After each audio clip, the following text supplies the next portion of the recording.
शुक्रवारी रात्री उशिरा सुरू झालेल्या पावसाने शनिवार सायंकाळपर्यंत उघडीप न दिल्याने संपूर्ण शहर या भीज पावसामुळे चिंब झाले होते।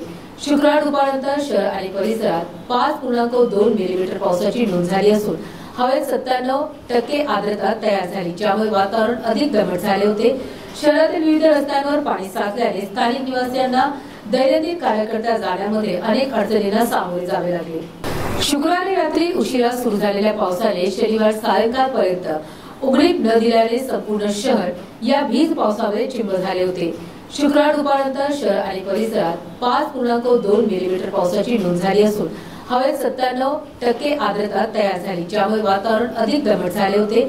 शहरातील विविध रस्त्यांवर पाणी साचल्याने स्थानिक निवासियांना दैनंदिन कार्यकर्ता जाण्यामध्ये अनेक अडचणींना सामोरे जावे लागले। शुक्रवारी रात्री उशिरा सुरू झालेल्या पावसाने शनिवार सायंकाळपर्यंत उघडीप न दिल्याने संपूर्ण शहर या भीज पावसामुळे चिंब झाले होते। शुक्रवार दुपारनंतर शहर आणि परिसरात 5.2 मिलीमीटर पावसाची नोंद झाली असून हवेत 97% आर्द्रता तयार झाली, ज्यामुळे वातावरण अधिक दमट झाले होते। शहरातील विविध रस्त्यांवर पाणी साचल्याने स्थानिक निवासियांना दैनंदिन कार्यकर्ता जाण्यामध्ये अनेक अडचणींना सामोरे